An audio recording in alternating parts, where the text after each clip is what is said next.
Welcome student, you are watching live classes of geology. An important topic about the NEET and different exams related with competitive exams, human health and disease. Myself Dr. S.K. Singh, teach you biology at your tongue. And you are watching immunity lecture. If you want to select in NEET medical exam by a good score, more than 700 and more than 350 in biology, come with me and start your study sincerely, confidently, and focus on this lecture. Students, in previous lecture, I have discussed that those who are not watching the previous lecture, please can see the previous lecture of human health and disease, first lecture. But now I am going to second part of this lecture, innate immunity. And in this lecture, I have discussed that an ability present in our body to fight with different types of antigens and disease causing agents. The ability of our body to fight with antigens, to protect us, to make our body resistant, that ability is known as immunity. And the immunity which I have already discussed is of two different types. First one is innate immunity and second is acquired immunity. Innate immunity is inborn immunity and acquired immunity is adaptive immunity. Innate is specifically known as non-specific immunity because it fights with all different types of antigens by same way. And adaptive immunity is specific develops during lifetime by the fighting with antigen. One type of immunity is specialized for one type of antibodies antigens. So students, come to the new topic in detail focus about this innate immunity. I am going to discuss this innate immunity in detail form necessary for medical exam. Okay, तो come with another bilingual Hindi and English. Innate immunity जिसके बारे में आज हम discuss कर रहे हैं वो इनेट इम्यूनिटी है क्या. तो बेसिक आपके माइंड में दो चीज़ें रखिएगा. क्या चीज़? तो इनेट इम्यूनिटी एक व्यक्ति को, हमें, आपको, सबको बाई बर्थ मिली हुई है, बाई बर्थ चल रही है. दूसरा याद रखना है, यह इम्यूनिटी हर तरह के एंटीजन के लिए एक समान रूप से काम करती है, एक ही समान रूप से काम करती है, ऑल टाइप्स ऑफ एंटीजन. और इसको पहचानने के लिए आपको याद रखना है कि this innate immunity include barriers. क्या चीज़? बैरियर्स. कि इस इनेट इम्यूनिटी में गॉड ने, ऊपर वाले ने बाई बर्थ हमें क्या दिया है? तो बैरियर्स दिए हुए हैं. क्या दिया हुआ है? Barriers.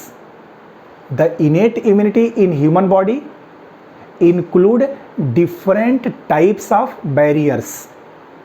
There are 4 such kind of barriers: physical barrier, physiological barrier, cellular barrier and cytokine barriers. One by one मैं आपको सब समझाता हूँ. Again, look the body of a person.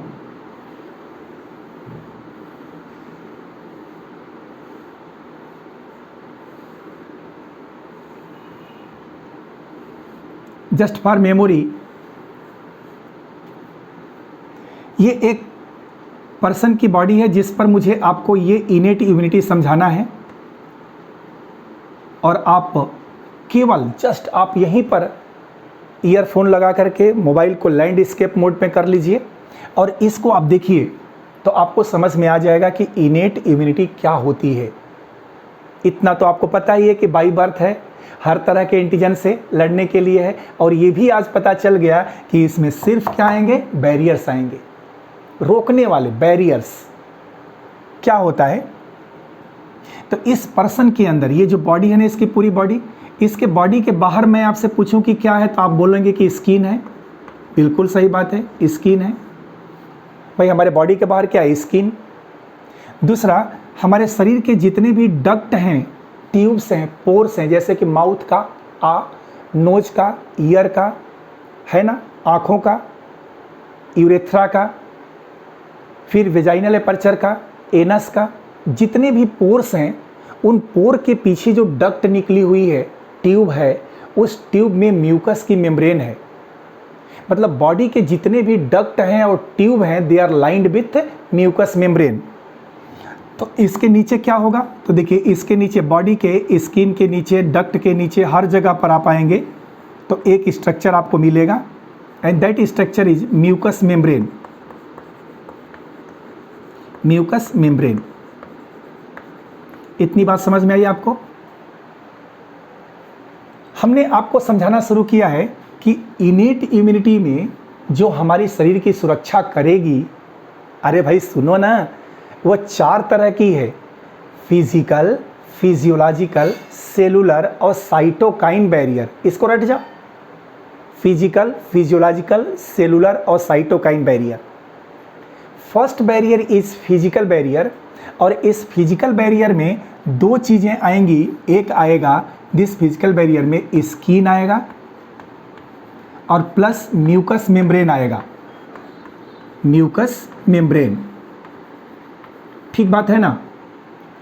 How many physical barriers present in our body? 2। याद करो यार, medical का question निकालना है।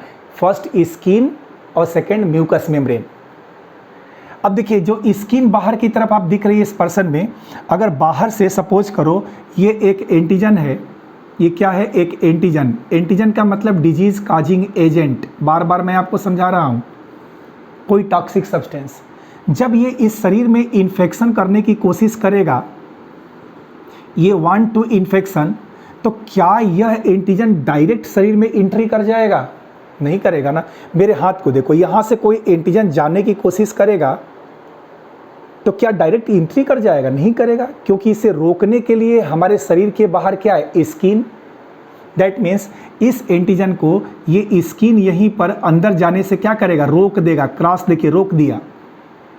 Here skin act as a barrier, सबको अंदर नहीं जाने देगा, केराटिनाइज्ड लेयर है, रोक देगा। चलिए, मान लीजिए कि स्किन से नहीं जाएगा तो नाक से जाएंगे, मुंह से जाएंगे, कान से जाएंगे। अब क्या करें? तो देखिए, इन डक्ट में मैंने क्या बोला था, नोज में, माउथ में, ईयर में, यूरेथ्रा में, वेजाइनल एपर्चर में और एनस में म्यूकस मेम्ब्रेन है। अब इस म्यूकस मेम्ब्रेन की क्या विशेषता, तो देखिए ये डायग्राम, ये म्यूकस मेम्ब्रेन है। सपोज करिए म्यूकस है, इस म्यूकस पर कहीं कहीं पर सीलिया भी प्रेजेंट होते हैं। क्या होता है, सीलिया। जैसे आप हमारे नजल चेंबर में देखिए तो म्यूकस पर क्या प्रेजेंट है, सीलिया, म्यूकस, ये सीलिया प्रेजेंट है।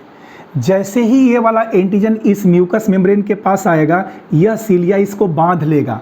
म्यूकस मेम्ब्रेन इसको क्या करेगी, अपने अंदर चिपका देगी।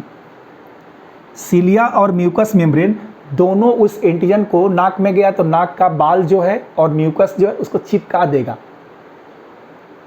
और चिपकाने के बाद से इसको क्या करेगा, तो एक डायरेक्शन में बाहर फेंक देगा, आउट कर देगा। क्या करेगा, बाहर फेंक देगा।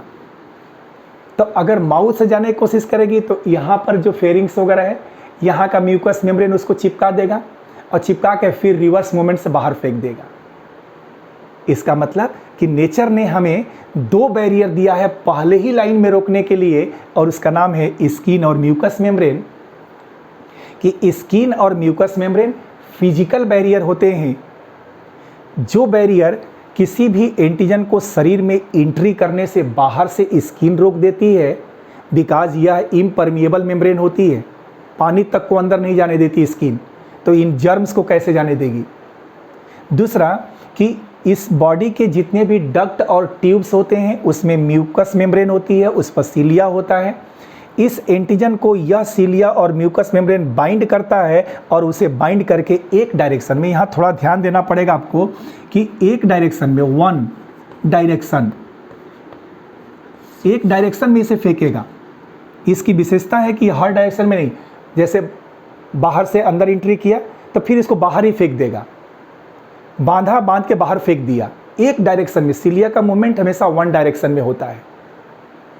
आई बात समझ में कि स्किन और म्यूकस मेम्ब्रेन, स्किन तो डायरेक्ट रोकेगी, म्यूकस मेम्ब्रेन पहले उसको बाइंड करेगी, देन उसको रिवर्स मूवमेंट के द्वारा बाहर फेंक देगी। तो अब ये एंटीजन चाह के भी कुछ नहीं कर सकते, अंदर नहीं आ पाएंगे because of the physical barrier. Okay, अब आइए दूसरी बात समझाते हैं, फिजियोलॉजिकल बैरियर्स क्या होता है। इसको देखिए, सेकेंड बैरियर फिजियोलॉजिकल बैरियर। कुछ एंटीजन्स बहुत खतरनाक होते हैं, मीन्स ये स्किन की भी बात नहीं सुनते, म्यूकस मेम्ब्रेन की बात नहीं सुनते और शरीर के अंदर आ जाते हैं। अंदर चला गया, ना स्किन से रुका ना म्यूकस मेम्ब्रेन से रुका, तो सीधा अंदर ही तो जाएगा।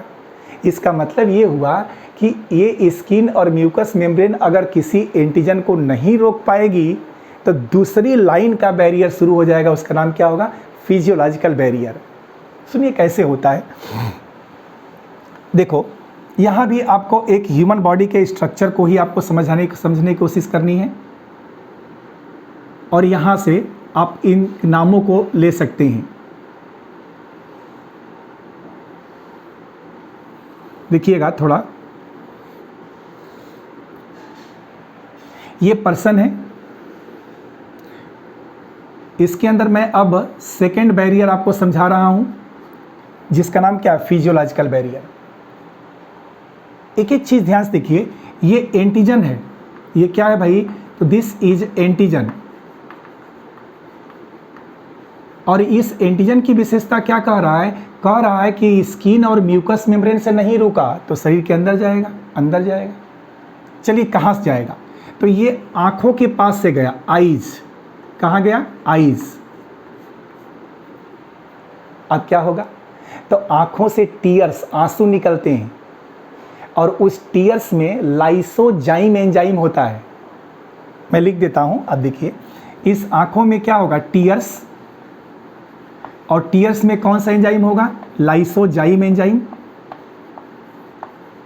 और यह लाइसोजाइम एंजाइम इस एंटीजन को, मतलब इसको आंखों से आने, जैसे ही आंख के पास आएगा उसे मार डालेगा, क्या करेगा, किल कर देगा। फिजियोलॉजिकल बैरियर पहला क्या हमने समझाया कि अगर आंखों के रास्ते कोई एंटीजन इन्फेक्शन करेगा तो तुरंत आंख से आंसू आने लगेगा, और आंख से आंसू में क्या प्रेजेंट होगा, लाइसोजाइम। यह लाइसोजाइम उस एंटीजन को आंख के अंदर जाने से पहले ही मार डालेगा, काट देगा, उसे सेल वाल को रप्चर कर देगा, लाइसिस कर देगा, ये enzyme. And this is physiological barrier. आगे बढ़ जाते हैं थोड़ा, देखो ध्यान से। अगर मान लो यहाँ ईयर, कान है ना, ये कान, अगर यह एंटीजन, ये वाला एंटीजन ईयर में गया, कहाँ गया, ईयर में, देखिए आईज में गया, फिर कहाँ गया, ईयर में।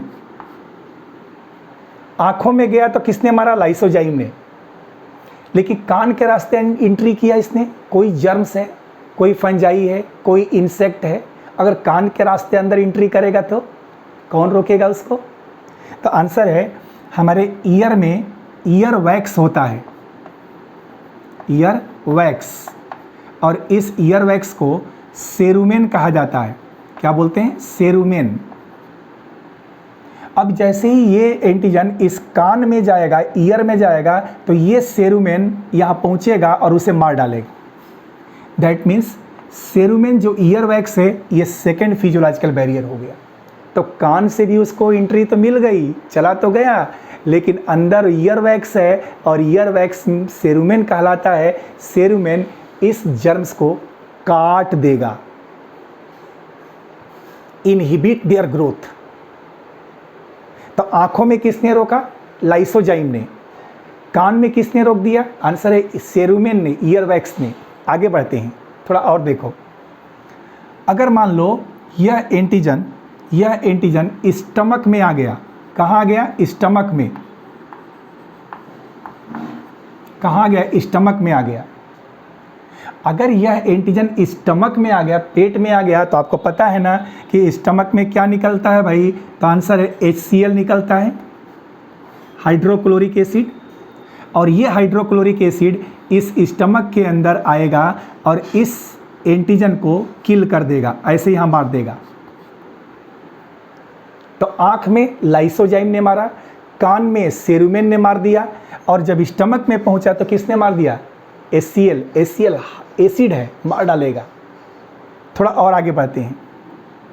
अगर यह एंटीजन इंटेस्टाइन में पहुंच जाए, कहाँ पहुंच जाए? इंटेस्टाइन में।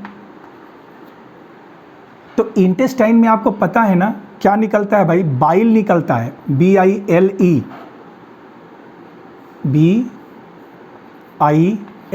बाइल।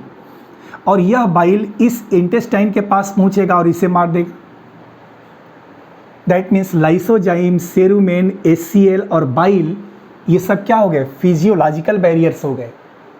ये जहां भी ये पहुंचेंगे ना, वहां पर मारते रहेंगे। देखिए, अगर स्किन और म्यूकस मेम्ब्रेन से नहीं रुकेंगे, जो कि फिजिकल बैरियर है, तो किससे रुकेंगे? लाइसोजाइम से, सेरुमेन से, HCl से, बाइल से।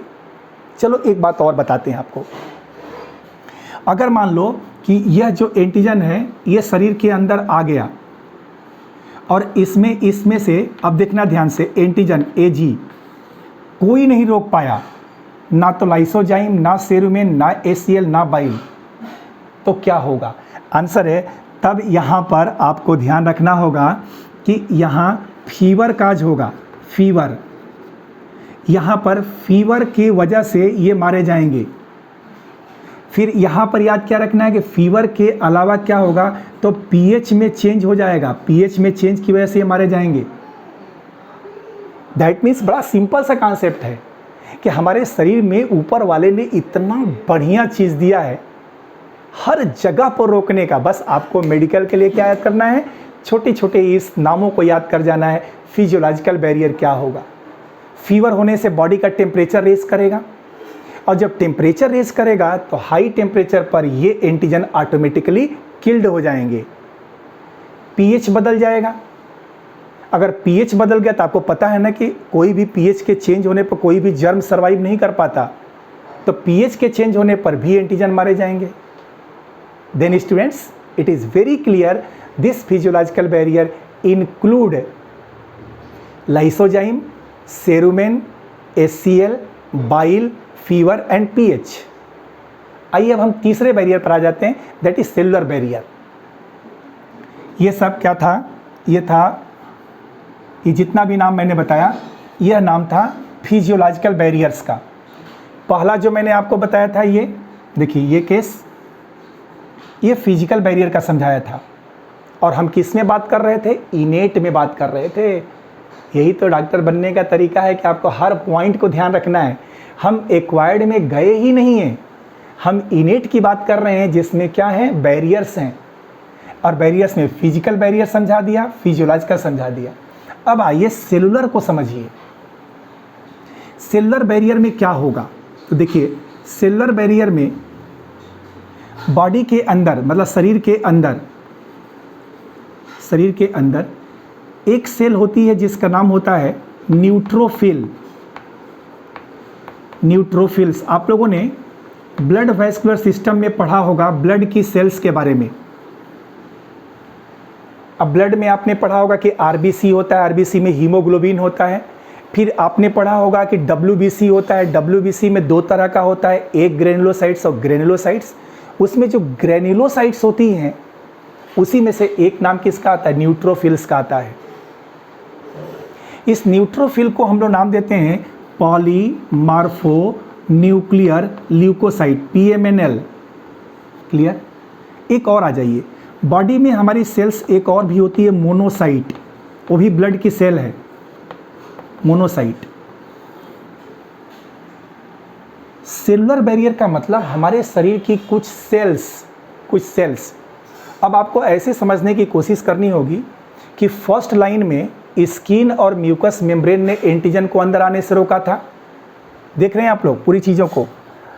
सेकेंड लाइन में अगर स्किन और म्यूकस मेम्ब्रेन नहीं रोक पाई थी, स्किन और म्यूकस मेम्ब्रेन नहीं रोक पाई थी, तो फिजियोलॉजिकल बैरियर आ गए थे, lysozyme, cerumen, HCl, bile, fever और पीएच।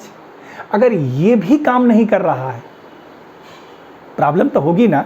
अगर ये भी काम नहीं कर रहा, तब तीसरा बैरियर आएगा जिसका नाम क्या है, सेलुलर बैरियर।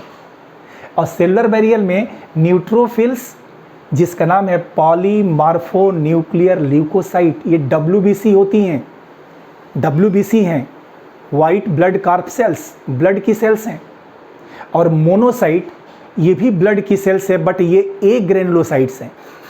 ये दोनों सेल की विशेषता क्या होती है, तो मैं आपको बहुत छोटे शब्दों में समझा दूं तो ये दोनों की दोनों फेगोसाइटिक होती हैं। क्या होती हैं, बोथ मतलब ये दोनों, यह भी और यह भी, दूसरी वाली भी, दोनों फेगोसाइटिक हैं। फेगोसाइटिक का मतलब होता है भक्षण करने वाली।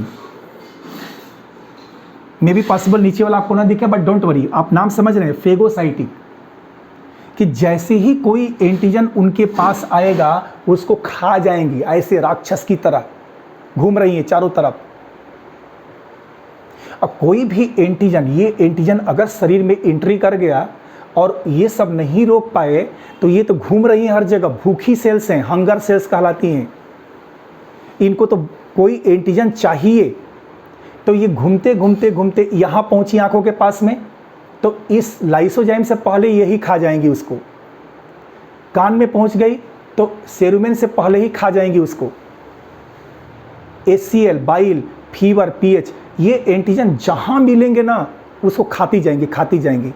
और जब एंटीजन को खा जाएंगी तो खाने की प्रक्रिया क्या है, फेगोसाइटोटिक। और अगर किसी को कोई खा गया तो मर जाएगा ना अंदर जा करके। तो हमारी जो न्यूट्रोफिल्स हैं, हमारी जो मोनोसाइट्स हैं और हमारी जो मैक्रोफेजेज हैं, ये सब क्या करती हैं, तो जगह जगह पूरे शरीर में घूमती हैं और घूम घूम करके जहाँ भी कोई फॉरेन एजेंट मिल जाए, जहाँ भी कोई एंटीजन मिल जाए, वहाँ उसको खा जाएंगी, इनगल्फ कर लेंगी। इनगल्फ करना मतलब फेगोसाइटोसिस कर जाएंगी, और they are called as cellular barriers.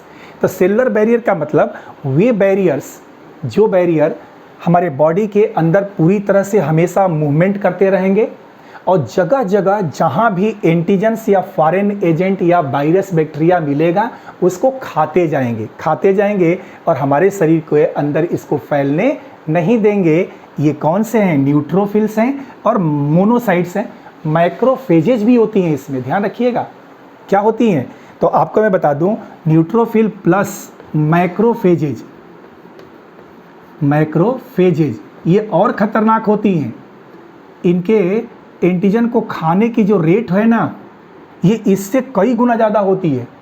अगर ये और ये दोनों पहुंच जाए इसको खाने के लिए, तो ये देखती रह जाएंगी और ये खा जाएंगी सब की सब एक साथ, बहुत ज़्यादा ही तेज़ी से अटैक करके गाप खाना।